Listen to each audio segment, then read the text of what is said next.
இந்த நாளில் இந்த சத்தியத்துக்குள்ளே 4வது பாகத்தில் கடந்து போவோம். Healing and redemption in his kingdom. அவருடைய ராஜ்யத்திலே மீட்பும் தெய்வீக சுகமும் என்பதை குறித்து கொஞ்சம் யோசிப்போம். கடந்த வாரத்திலே நாம் இந்த எபிரேயர் 11:3 இருக்கிற ஒரு வசனம், விசுவாசத்தினாலேயே நாம் உலகங்கள் அனைத்தும் இறைவன் தமது வார்த்தையினால் கட்டளையிட உருவாக்கப்பட்டன என்று விளங்கிக் கொள்கிறோம். ஆகவே காணப்படுகிறவர்கள் காணப்படாதவற்றிலிருந்து உண்டாயிற்று என்று பார்த்தோம். அப்படின்னா தேவன் எப்படி உலகத்தை உருவாக்கினார் என்றால் விசுவாச வார்த்தையினாலே. இயேசு கிறிஸ்துவும் அப்போஸ்தலரும் கூட அப்படிப்பட்ட விசுவாச வார்த்தையை அதிகமாய் உபயோகித்தார்கள். இயேசு கிறிஸ்துவுக்கு விசுவாசம் நிறைந்த வார்த்தைகளுடைய வல்லமை அவருக்கு புரிந்திருந்தது. அதை நல்ல ஆழ்ந்த அறிவோடு அதை தொடர்ந்து உபயோகப்படுத்தினார். ஒரு வார்த்தையிலே நோய்கள் ஓடியது, சிந்தனைகள் குழப்பங்கள் மாறியது, மரித்தவர்கள் எழுந்தார்கள். இயற்கையும் கூட, காற்றும் கடலும் கூட அவருடைய வாயின் வார்த்தை சத்தத்துக்கு அடங்கியது. அவருடைய வார்த்தைகள், இயேசுவின் வார்த்தைகள் விசுவாசத்தினாலே மிகவும் நிறைந்திருந்தது. His words were pregnant with faith. அவர்கள் சாதாரண வார்த்தைகள் அல்ல, அவைகள் ஆவி மண்டலத்திலிருந்து வருகிற கட்டளைகளாக இருந்தது. அவைகள் விசுவாசத்தினாலே அந்த கட்டளைகள் நிறைவேற்றப்பட்டது. அப்போஸ்தலரும் அதே பாணியிலே தான் அதே காரியத்தை தான் செய்தார்கள். அவர்களும் விசுவாசத்தில் பிறந்த வார்த்தைகளை உபயோகித்து தெய்வீக ரிசல்ட்ஸ் அதில் அந்த வார்த்தை, அந்த விசுவாச வார்த்தைகளினாலே அப்போஸ்தலர் வாழ்க்கையிலும் இருந்தது. நீங்களும் நானும் விசுவாச வார்த்தைகளை பேசும்போது கூட அப்படிப்பட்ட விசுவாச கிரியைகளை உருவாக்குகிறோம். இந்த காரியங்கள் தேவனுடைய எல்லா பிள்ளைகளுக்கும் உரிதாய் இருக்கிறது. It is for every child of God. இன்னொரு காரியம் பார்த்தோம். தெய்வீக சுகத்தின் பிரச்சனை என்னன்னா, வசனத்தை முழுவதுமாய் சார்ந்து முழுவதுமாய் இணைத்து உபயோகப்படுத்தாத ஒரு காரியம். ஏனென்றால் நாம் இந்த தெய்வீக சுகம் என்பது ஏதோ ஒரு வெளியே இருந்து வருகிற ஒரு காரியம். ஆனால் எங்கேயோ நடக்கிற மாதிரி, இந்த புயல் வருது, காற்று வீசுதுன்ற மாதிரி. ஆனால் உண்மையிலேயே தெய்வீக சுகம் என்பது இன்றைக்கு நாம் சுதந்திரித்து கொண்டிருக்கிற ஒரு காரியம். அது தேவனுடைய ஜீவனுள்ள வார்த்தையிலே அஸ்திபாரமாக வேரூன்றி கட்டப்பட்டது, வசனத்தில் கட்டப்பட்டது. எப்படி ரட்சிப்பு என்பது வசனத்தை, அது வெளிச்சத்தை பெற்று அதை ஏற்றுக்கொள்வதிலே ரட்சிப்பு வருகிறதோ, அதே போலவே அதே அந்த வசனம் என்கிற வாய்க்கால் மூலமாகவே அதை விசுவாசித்து அதற்கு ஏற்றபடி நாம் அதன் தாக்கத்துக்கு விட்டு கொடுக்கும் போது தெய்வீக சுகமும் நம்முடைய வாழ்க்கையில புரண்டு ஓடுகிறதுக்கு ஏதுவாகிறது. எப்படி ரட்சிப்பு வந்ததோ. ஏனென்றால் தேவன் கிறிஸ்துவிலே நம்ம எல்லாருக்கும் பரிபூரண மீட்பை கொடுத்திருக்கிறார். நான் அந்த திருப்பி சொல்றேன், பர்ஃபெக்ட் ரிடெம்ஷன், பரிபூரண மீட்பு. எதிலையும் அவர் நமக்கு கொஞ்சம் நஞ்சம் விட்டுவிடவில்லை. அந்த பரிபூரண மீட்பில, அந்த ராஜ்யத்தின் ஜீவியத்திலே, அனுபவத்திலே பரிபூரண சுகம் என்பது ஒவ்வொரு விசுவாசிக்கும் கூட கொடுக்கப்பட்டிருக்கிறது. அது இப்பொழுது, அது இன்றைக்கே கிடைக்கிறது. It is settled. அது நிறைவேறிய காரியம். ஆனால் அறிவு இல்லாததுனாலே, இந்த அறிவு குறைவினாலே பல கிறிஸ்தவர்கள் உலகத்திலே நம்முடைய சரீரங்கள் நோய்வாய்ப்பட்டு நாம் அதிலே அப்படிப்பட்ட சரீரத்தோடு வாழ்ந்து கொண்டிருக்கிறோம். அதனால கடந்த வாரத்தில் பார்த்தோம், இந்த சத்தியம் நமக்குள்ளே அதிகமாக இறங்கட்டும். சங்கீதம் 107:20 பார்த்தோம், அவர் தமது வசனத்தை அனுப்பி அவர்களை குணமாக்கி அவர்களை அழிவுக்கு தப்புவிக்கிறார். இது ஆவிக்குரிய ஒரு திறவுகோல். உங்களுக்கு சரீர சுகம் வருவதற்கு மாத்திரமல்ல, உங்கள் மூலமாக பலருக்கு சுகம் வருவதற்கு. நம்முடைய பரிகாரியாகிய சுகமளிக்கிறவராகிய இயேசு கிறிஸ்து இன்றைக்கு எப்படின்னா, அந்த நாளிலே அவர் மாம்சமாக அந்த வசனம் வந்தது என்று நம்ம பார்க்கிறோம். அந்த வார்த்தை மாம்சமாகி கிருபையினாலும் சத்தியத்தினாலும் நிறைந்தவராய் நமக்குள்ளே வாசம் பண்ணினார். அந்த வார்த்தை, தேவனுடைய வார்த்தை என்பது தொடக்கூடிய அளவுக்கு மாறியது. அவர், இந்த வார்த்தையானவர் நமக்குள்ளே, மனுஷர்களுக்குள்ளே நடந்தார். இயேசு கிறிஸ்துவுக்குள்ளே ஜீவனுள்ள வார்த்தை என்பது மனிதனாக மாறி, அந்த வசனம் இயேசு கிறிஸ்துவே அவர் பிதாவின் சித்தத்தை வெளிப்படுத்துகிறவராக இருந்தார்.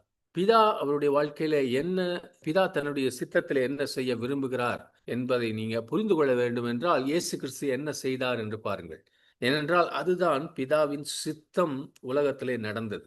வசனம் காலோடு கையோடும் வாயோடும் கண்ணோடும் நடந்தது. தேவன் என்ன சித்தம் கொண்டிருக்கிறார் என்று இயேசு வாழ்க்கையை பார்க்கும்போது இயேசு கிறிஸ்து சுகமாக்கினார்.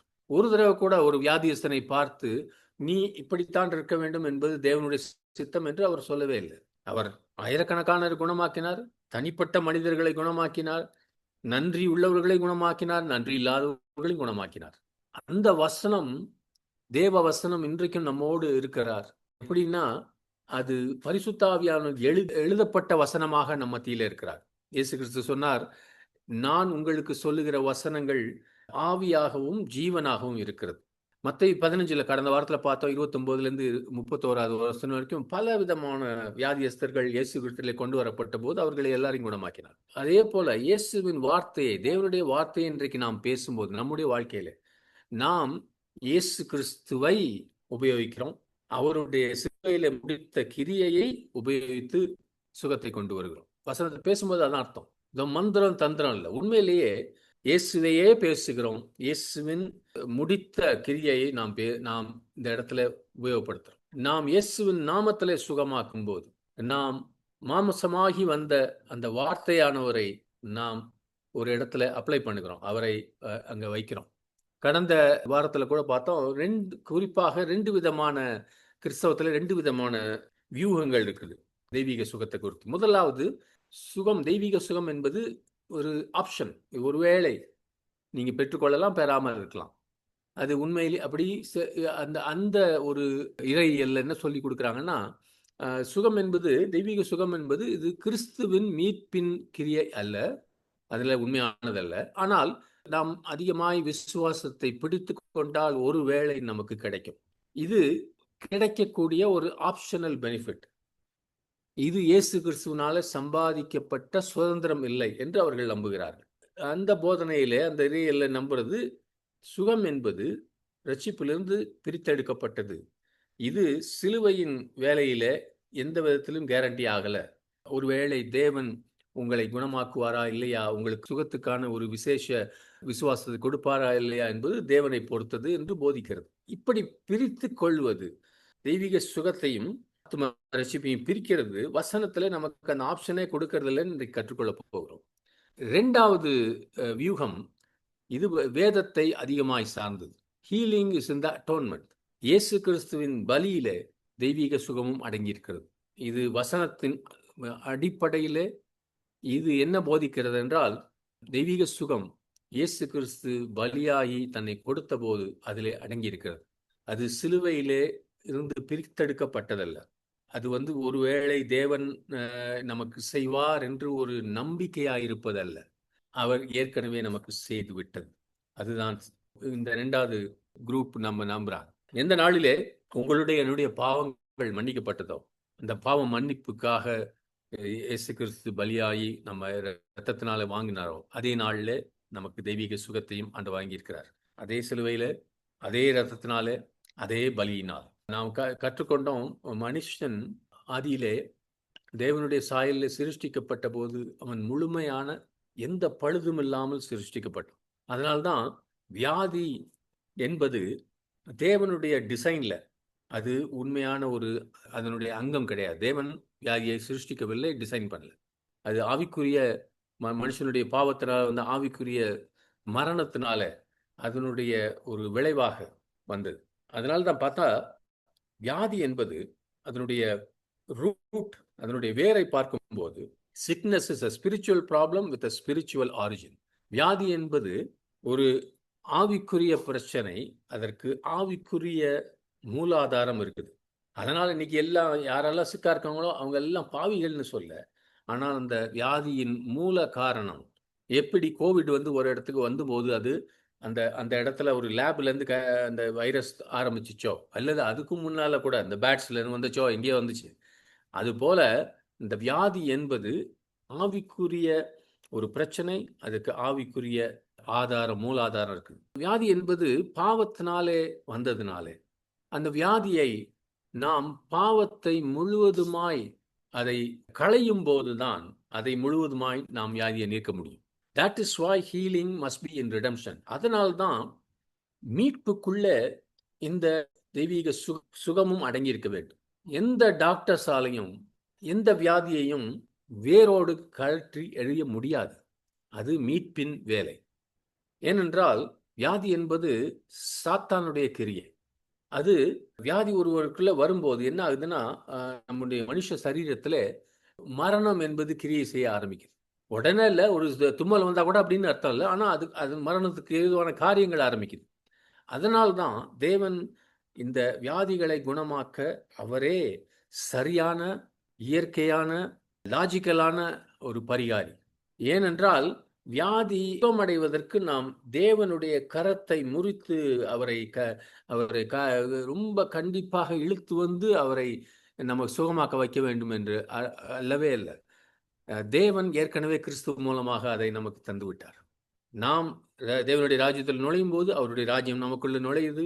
அவருடைய ஜீவன் நமக்குள்ளே நம்ம மனுஷ ஆவிக்குள்ளே வரும்போது எல்லாம் மாறுகிறது. சகோதரனே, சகோதரியே, அந்த கிறிஸ்துவின் ஜீவன் எனக்குள்ளே ஒரு பாவியை நீதிமானாக்குவதற்கு அதற்கு வல்லமை இருக்கிறது. அதே அதே கிறிஸ்துவின் ஜீவன் எனக்குள்ளே இருக்கிற எல்லா வியாதிகளையும் துரத்துவதற்கும் அதற்கு வல்லமை இருக்கு. கடந்த வாரத்தில் கடைசியாக நாம் பார்த்தோம், ஹீலிங் இஸ் ஃபாதர்ஸ் வில்.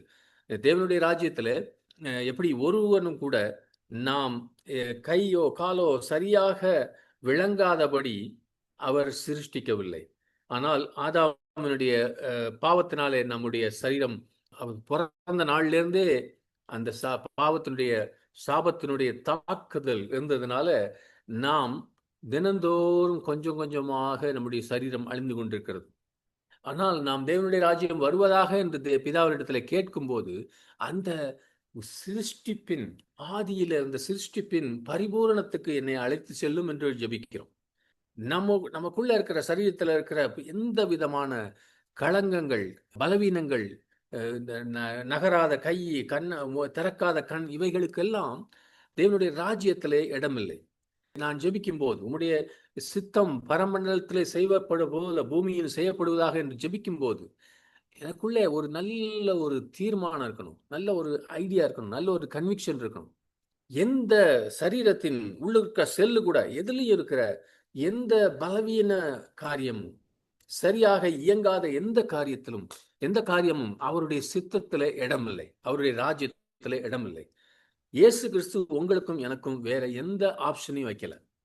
எப்படி பாவம் செய்வது, ரட்சிக்கப்பட்ட பிறகு பாவம் செய்வது உங்களுக்கும் எனக்கும் ஒரு கொடுக்கப்பட்ட ஒரு சாய்ஸ் கிடையாது. அதே போலவே எந்த வியாதியையும் நாம் ஏற்றுக்கொள்ளவும் அதை நமக்குள்ளே விட்டு விடவும் அந்த அனுமதியும் நமக்கு கொடுக்கப்படவில்லை.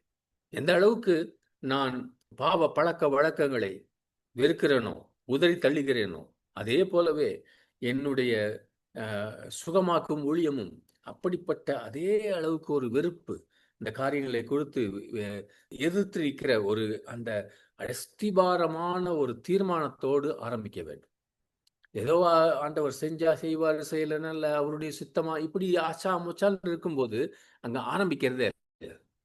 ஏனென்றால் தேவனுடைய ராஜ்யத்திலே ஜீவியம் என்பது சுகத்தோடு என்றென்றைக்கும் வாழ்வது, என்றென்றைக்கும் என்பது வரப்போகிற ராஜ்யம். ஆனால் சுகமாக வாழ்வது என்று இன்றைக்கு இருக்கிற அந்த ராஜ்யத்திலே ஒரு பங்காக இருக்கிறது. இயேசு கிறிஸ்து இதை பேசினார், அதை தன்னுடைய வாழ்க்கையிலும் செய்தார். ஏசாயா 53க்கு திருப்புவோம். தேவன் நமக்கு கொடுத்த மீட்பை, கிறிஸ்து மூலமாய் கொடுத்த மீட்பை புரிந்து கொள்ள ஒரு திறவுகோலை பார்ப்போம். இந்த ஏசாயா 53 உங்களுக்கு எல்லாருக்கும் தெரிந்திருக்கும். ஆனால் தெரிந்ததை நான் சொன்னாலும் இந்த அஸ்திபாரம் நமக்குள்ள போகணும். ஏன்னா மறந்து போயிருது. ஒரு பலவீனம் வரும்போது, நம்ம சொந்தக்காரங்களுக்கு ஒரு பிரச்சனை வரும்போது இந்த காரியம்லாம் மறந்து போயிருது. அதனால் திரும்ப திரும்ப ட்ரில் பண்ணணும். இந்த ஏசாயா 53வது அதிகாரம் பாவ மன்னிப்பை குறித்து பேசுகிற அதே நேரத்தில் வியாதிகளிலிருந்து சுகத்தையும் அதே நேரத்தில் பேசுகிறது. 53:4 நமக்கு தெரிந்து நல்ல மனப்பாடமா பண்ணி அடிக்கடி அறிக்கை செய்யுங்க. உண்மையாகவே அவர் நமது வேதனைகளை ஏற்கொண்டு நமது நோய்களையும் குறைகளையும் சுமந்தார். அப்படி இருக்க நாமோ அவர் தமக்காகவே இறைவனால் அடிக்கப்பட்டு அவரால் தாக்கப்பட்டு துன்புறுத்தப்பட்டார் என எண்ணினோம். இந்த எபிரேய வார்த்தை ஆங்கிலத்தில் சில மொழிபெயர்ப்புல கிரீவ்ஸ், சாரோஸ் இருக்கும். நம்ம பழைய தமிழ் மொழிபெயர்ப்பில் கூட நம்முடைய துக்கங்களையும் பாடுகளையும் சுமந்தார்னு. அதனுடைய உண்மையான அர்த்தம், எபிரேய வார்த்தைகளின் அர்த்தம் சாரீர பிரகாரமான நோய்களும் வேதனைகளும் என்று. இது ஏதோ அவர் மனசுல அப்படி துக்கம் பட்ட ஒரு துக்கம் மாத்திரம் இல்லை. இயேசு கிறிஸ்து நம்முடைய பாவ குற்றங்களை அதை மாத்திரம், இந்த கில்ட்டை மாத்திரம் அவர் சுமக்கல. நமக்கு இருந்த நோய்களையும் குறைகளையும் துக்கங்களையும் வேதனைகளையும் சுமந்தார். அவர் நம்முடைய பாவத்தினாலே பாவமாகவே அவர் மாற்றப்பட்டார். அது எல்லாரும் ஏற்றுக்கொள்வோம், எல்லா கிறிஸ்தவர்களும். ஆனால் பல கிறிஸ்தவர்கள் புரிந்து கொள்ளாது நம்மளே பலரும் கூட, he was also made, as he was made sin with our sin, he was also made sick with our sicknesses. நம்முடைய வியாதிகளினாலே அவர் வியாதியஸ்தராக அந்த சிலுவையிலே மாற்றப்பட்டார். அவர் நம்முடைய ஆவிக்காக மாத்திரம் அவர் மரிக்கவில்லை, அவர் நம்ம சரீரத்துக்காகவும் மரித்தார். He bore the whole man. நம்ம ஆவி ஆத்மா சரீரம் என்ப நம்முடைய முழு மனுஷனையும் அவர் சிலுவையிலே சுமந்து தீர்த்தார். தேவன் அவர் மேலே நம்முடைய பாவங்களை வைத்த போது, பாவத்தினாலே விழுந்த ஆதாமுக்கு பின்னாலே வந்த மனுகுலத்தின் எல்லா காரியத்தையும், ஆவி ஆத்மா சரீரத்துல பாவத்தின் நிமித்தமாய் வந்த எல்லா சாபங்களையும் எல்லா தாக்குதல்களையும் தேவன் இயேசு கிறிஸ்து மேல் வைத்தார். ஒரு இயற்கையான மனிதன் இயேசு வண்டையில இல்லாத ஒரு இயற்கையான மனிதனை பார்க்கணும்னா 2 கொரிந்தியர்ல 6வது அதிகாரத்துல பார்க்கிறோம், 14 16 நீதிக்கும் அநீதிக்கும் சம்பந்தம் ஏது, ஒளிக்கும் இருளுக்கும் ஐக்கியம் ஏது. இங்கே விசுவாசி என்பவன் நீதி என்று அழைக்கப்படுகிறான், அவிசுவாசி என்பவன் அநீதி என்று அழைக்கப்படுகிறான் அல்லது அநியாயம் என்று அழைக்கப்படுகிறான். விசுவாசி என்பவன் வெளிச்சம் ஒளி என்று அழைக்கப்படுகிறான், அவிசுவாசி என்பவன் இருள் என்று அழைக்கப்படுகிறான். ஏன்னா நீங்க வெளிச்சத்தில் இருக்கும்போது நீங்களே வெளிச்சமாகிறீர்கள். These are identities.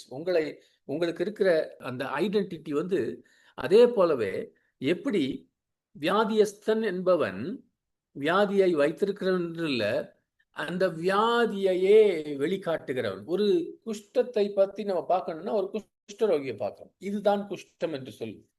கோவிடை பத்தி சொல்லணும்னா இதுதான் கோவிட்னு சொல்லுவோம். அது போல அதுதான் மனுஷன் விழுந்த போது ஒரு மனுஷனையே வியாதியாக மாற்றியது.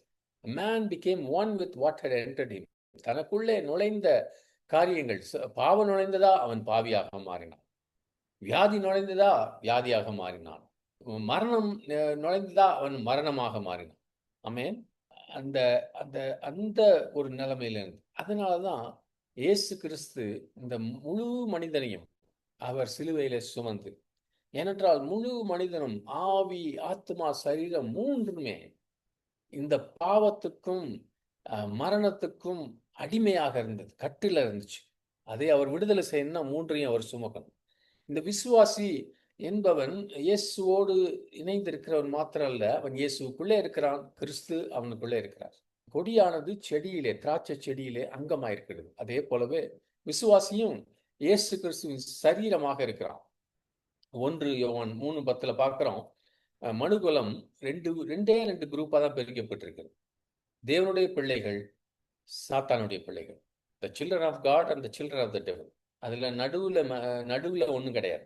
நம்முடைய பாவங்களை இயேசு மேல தேவன் வைத்த போது அவர் எல்லாவற்றையும், நம்முடைய எல்லா பிரச்சனைகளையும் வைத்து, நம்முடைய நினைவுகள், நம்முடைய பயங்கள், நம்முடைய வியாதிகள் எல்லாவற்றையும் அவர் மேல வைத்தார். Jesus became what we were. நாம் என்னவாக இருந்தோமோ அதாக இயேசு மாறினார். so that we could become as what he is. அதன் மூலமாக அவர் எப்படி இருந்தாரோ அப்படி நாம் மாறும்படியாக. அது பங்காக, பகுதியாக இல்லை, டோட்டல் முழுவதுமா இருந்துச்சு. இயேசு முழுவதுமாய் பாவமானார், இயேசு முழுவதுமாய் வியாதியானார். வசனம் சொல்லுது 53:10 ஏசாயால, ஆயினும் அவரை நொறுக்கி வேதனைக்கு உள்ளாக்குவதே யெகோவாவின் திட்டமாயிருந்தது. Yet it pleased the Lord to bruise him, he has put him to grief. தேவன் இயேசு கிறிஸ்துவை நம்ம எப்படிலாம் இருந்தோமோ அப்படி இருக்கும்படியாக அனுமதித்த போது, நாம் இயேசுக்குள் அவரை போல மாற நம்மையும் திட்டம் போட்டார். இயேசு நீதி, சுகம். ஆமென். ஏசாயா 53:6 பார்க்கிறோம். அதுலதான் பார்த்துக்கிட்டு இருக்கோம் அந்த மீட்பு என்பது எப்படி பரிபூர்ணமானது.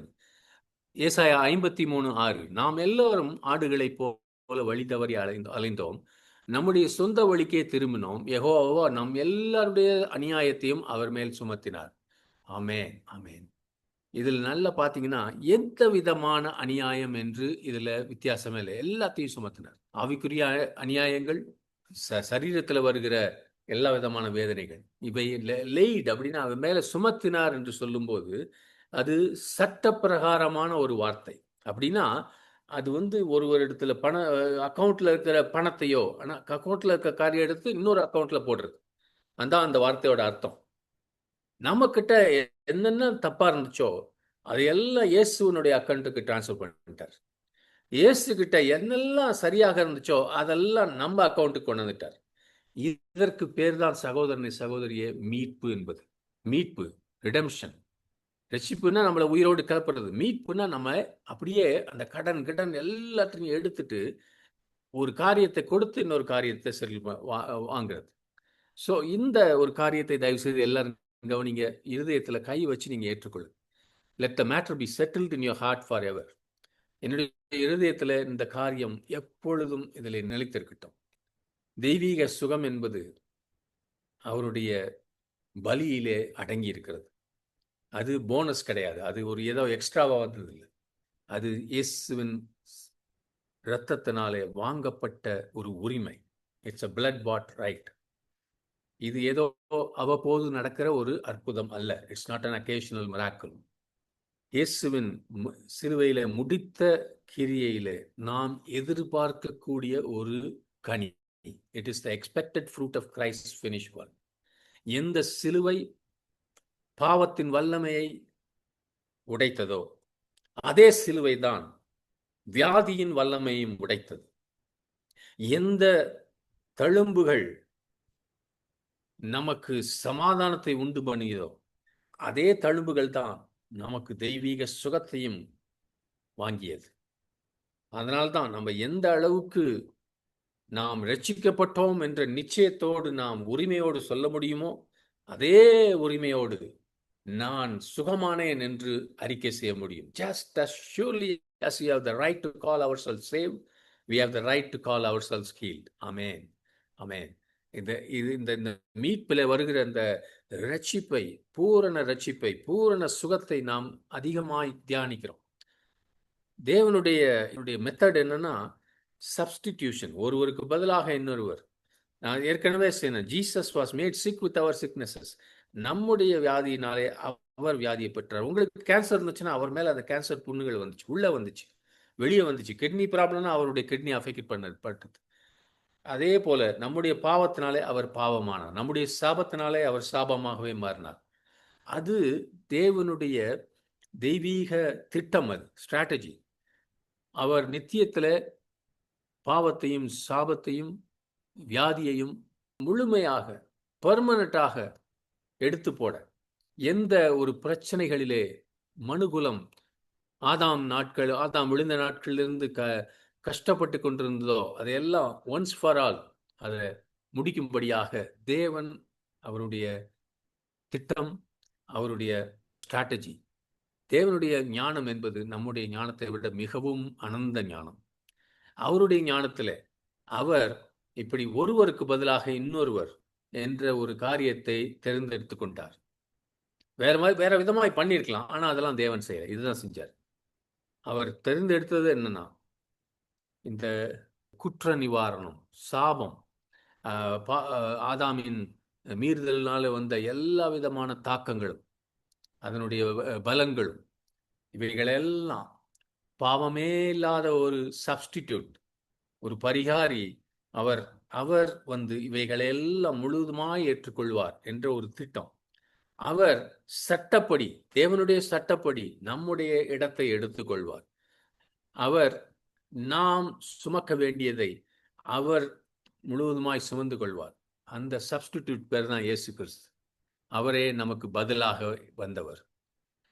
தேவன் இதை செய்தது ஏதோ சும்மா ஒரு அடையாளமாக. இப்ப நம்ம கம்யூனியன் எடுக்கிறோம்ல, சில சமயம் நம்ம அடையாளம்னு நினைச்சுக்கிட்டு எதையோ பிரெட்டையோ திராட்சை சுற்றி குடிக்கிறோம்.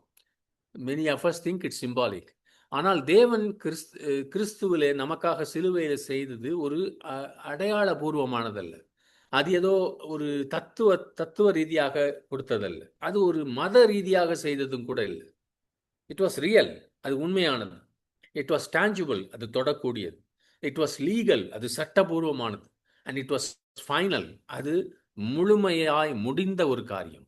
இயேசு கிறிஸ்து சிலுவையிலே நம்முடைய முழு பாவத்தின் வலுவையும் எல்லா எல்லா வியாதிகளின் கோரத்தையும் முழுமையாக முழுமையாக முழுமையாக தன்னுடைய சிலுவையிலே சுமந்தார்.